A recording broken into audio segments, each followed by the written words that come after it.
Hello everyone, welcome back to my channel and you are watching Gurukul English classes. I am your Shikha di और आज मैं आपके लिए लेकर आई हूँ क्लास 10 के सभी चैप्टर्स के सेंट्रल आइडिया. तो जल्दी से रजिस्टर और पेन लेकर बैठ जाइए और नोट डाउन करते जाइए सेंट्रल आइडिया. सबसे पहले स्टार्ट करते हैं नंबर 1 पोएम एंड पोएम है yes dust of snow. So let's start. Dust of Snow is a very beautiful short poem composed by Robert Frost. This poem expresses the significance of small things that can change one's mood. The poet has mentioned crow and hemlock tree in this poem that are believed to be symbols of bad omen. The poet describes the dark, depressive, and bitter side of nature to present his similar mood. But when the crow shook the hemlock tree and snow particles fell on the poet, his mood changed suddenly. As you see here, has given my heart a change of mood. यानी कि उस hemlock tree से गिरती हुई snow ने मेरे mood को बिल्कुल चेंज कर दिया. आगे बढ़ते हैं और लिखते हैं through this poem we get a message that we should hope for the best even in the worst of situations. We must also remember that nature and its objects have the ability to make one happy and come out of hopelessness. तो ये था central idea poem dust of snow का. और अब आगे देखते हैं poem fire and ice. The poem fire and ice composed by Robert Frost. This poem expresses the idea that the world would end in either of the two ways, by ice or by fire. According to the poet, fire symbolizes human desires, greed, cruelty, etc. The more you try to satisfy them, the more they grow. There is no end to them and they spread like wildfire and engulf your whole life. On the contrary, ice symbolizes indifference in human relationships, hatred, coldness, and rigidity. The poet has the view that both fire and ice are equally competent in bringing the world to a complete end. यानी कि इस कविता में सम से the world will and in fire, कुछ लोग कहते हैं कि दुनिया का अंत फायर से होगा जबकि कुछ लोग कहते हैं दुनिया का अंत आइस से होगा. लेकिन जहाँ तक कवि ने डिज़ायर को टेस्ट किया है वो उन लोगों के साथ में है जो फायर के फेवर में है. लेकिन अगर दुनिया को 2 बार बदलना पड़े तो कवि को लगता है कि शायद दुनिया में इतनी हेट है, इतनी घृणा है कि दोनों ही चीज़ें बराबरी से equally competent in bringing the world to a complete end. So this is the central idea of the poem fire and ice. And next is मैं मेहनत सही जगह लगा रहा हूँ या नहीं ये मुझे पता ही नहीं था. एआई ज्योतिषी ने सिर्फ डीओबी से बताया कौन सा करियर डायरेक्शन मेरे लिए स्ट्रांग है और कौन सा अवॉइड करना चाहिए. उस चैट के बाद यस. तो आगे आते हैं और ये रही poem a tiger in the zoo. तो स्टार्ट करते हैं central idea a tiger in the zoo. समझते चलिएगा और कहीं भी कुछ भी अगर आपको लगे तो आप तुरंत पूछ भी सकते हैं कमेंट सेक्शन में. तो चलिए स्टार्ट करते हैं. This poem a tiger in the zoo is composed by Leslie Norris. In this poem, the poet tries to depict the poor condition of a caged tiger. You can see here. Here are two tigers described. One is in a cage and second is in its natural inhabitant. So, the poet contrasts and compares the life of a caged tiger with a tiger living in natural habitat. For example, the forest. Through this poem, the poet tries to convey that wild animals should be allowed to live freely in their natural habitat. Freedom is loved by all living beings and not just by human beings. So, the life of captivity breeds rage, intolerance, and stress. Understand? So, this is the central idea of the poem A Tiger in the Zoo. And next one is, yes, the ball poem.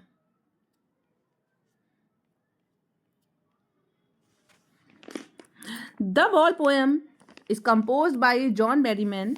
In this poem, the poet describes the grief of a boy over the loss of his ball. With that loss, he senses his first responsibility in a materialistic world. यानी कि इस दुनिया में जहाँ पर उसका जन्म हुआ है, इस दुनिया में जो भौतिक दुनिया है, यहाँ पर उसका पहली पहली ड्यूटी क्या है, पहली रिस्पॉन्सिबिलिटी क्या है, उसका उत्तरदायित्व क्या है, इस पर बात की है. The poet suggest that the people whom we love and our material possessions will not be with us forever. One has to understand the nature of loss and learn to cope up with the loss. The child has to learn that loss is a part of everyday life and still life goes on. Yes, जीवन चलता है और हम खोते रहते हैं. Next central idea है how to tell wild animals.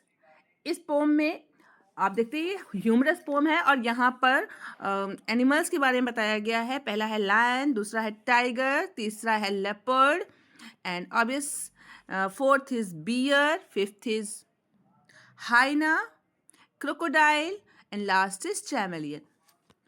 So, read the central idea. This humorous poem is composed by Roland Wells.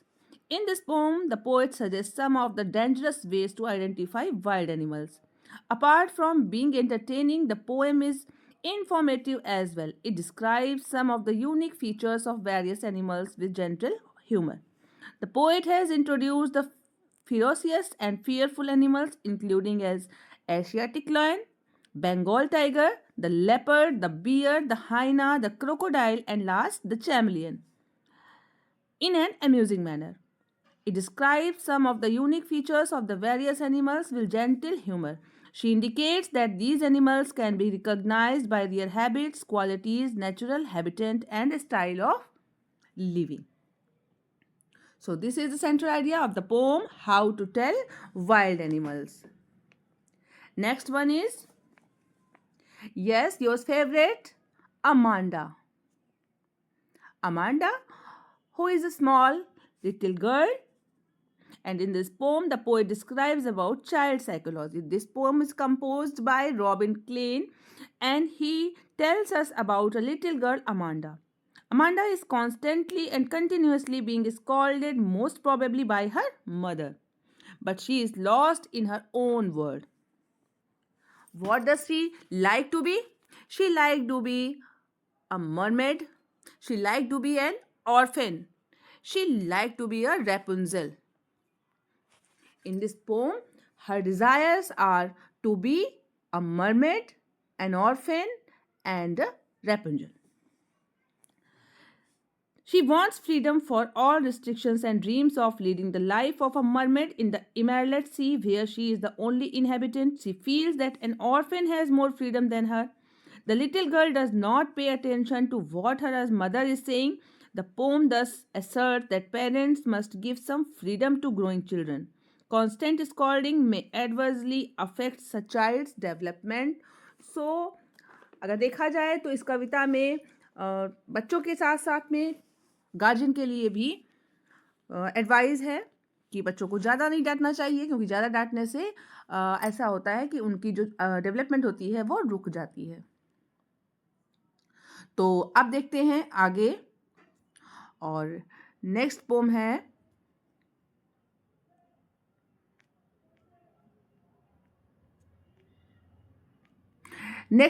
The trees. Can there be a forest without trees? क्या कभी आप ऐसे जंगल की कल्पना कर सकते हैं जहां पर पेड़ ही ना हो? तो आइए देखते हैं poem the trees. This poem the trees by Adrienne Rich shows the conflict between man and nature with the growth and development of the society. Human beings have used nature for their own benefits and caused a lot of harm to natural environment. The poet wants to give the message that the presence of a few trees inside our homes does not give us the feeling of nature. मतलब हमारे घर में अगर थोड़े बहुत गमले में पेड़ लगे हुए हैं तो वो हमको नेचर की फीलिंग नहीं दे सकते. She suggests here that the trees and plants used in interior decoration feel imprisoned. उनको ऐसा लगता है जैसे वो जेल में बंद हो. Real nature is outside, in the forest that we have destroyed. और जंगलों को हमने समाप्त कर रखा है. The poem tells us how the trees want to break free from the walls that humans have put around them and go out into the forest. The poet says that everything has a deep desire for freedom. और इस poem में एक छुपा हुआ second meaning भी है, और वो मीनिंग डिपिक्ट करता है हमारी वुमेन को, हमारी समाज की उन स्त्रियों को जो कि घर के अंदर, घर की चार दीवारियों में दब के रह गई हैं, जो बाहर निकलना चाहती हैं पर वो निकल नहीं पा रही हैं। उन्हें पॉट्स में लगे हुए डेकोरेटिव प्लांट्स की तरह घर में सजा कर रखा गया है, बट उन्हें नेचुरल एटमॉस्फेयर चाहिए, वे भी जाना चाहती हैं जंगल में। तो आइए आगे देखते हैं नेक्स्ट पोम। और next poem, the smallest poem of the book, and this is Fog. This poem, Fog, is composed by Carl Sandburg. In this poem, the natural phenomena fog is described. It is generally seen during the winter season. The poet has beautifully compared the coming and disappearing of the fog to a cat. आजकल तो सर्दी का season है, आप देख रहे हैं fog आता है एकदम से चुपचाप, बिल्कुल बिल्कुल कैट की तरह। तो यहाँ पर कवि ने फॉग की कंपैरिजन कैट से की है और हॉन्चिंग कैट से की है। The cat also comes to a place silently and then disappears silently. The fog sits and looks over the harbour and the city just like a cat sits silently and looks around. As no one notices the cat, similarly, no one notices coming and disappearing of the fog.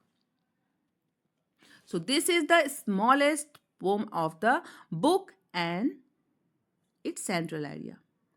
So next poem is The Tale of Custard the Dragon. The poem is written in the style of a ballad, a song or poem that tells a story. Ballad is the poem that tells a story. You must be familiar with ballads that narrate tales of courage or heroism. Ballad एक तरीके का song होता है जिसमें एक कहानी कही जाती है और वो कहानी करेज से, हीरोइज्म से रिलेटेड होती है. This poem is a humorous ballad close to a parody. Read it aloud paying attention to the rhythm. Belinda lived in a little white house with a little black kitten and a little grey mouse and a little yellow dog and a little red wagon and a really truly little pet dragon. अब आप देख सकते हो ना, यहाँ पर बिल्कुल rhyme मिल रही है, हाउस, माउस, वैगन, ड्रैगन. तो ये पोएम है the tale of Custard the dragon. And in this poem the poet tells the story of a girl named Belinda and her 4 pets. And her 4 pets are black kitten, a grey mouse, little yellow dog, and a pet dragon. In this poem, the poet says that all the other pets are very brave, but the dragon is very timid. Yes, he is very timid because here you can see Custard cried for a nice safe cage. जो Custard था ना, जो यहाँ पर dragon है, उसका नाम custard है और वो हमेशा एक सुरक्षित पिंजरा चाहता है. यहाँ पर कस्टर्ड की बात की गई है. जो बिलिंडा है वो बहुत बहादुर है. उसकी जो ब्लैक किटन है वो भी ब्रेव है.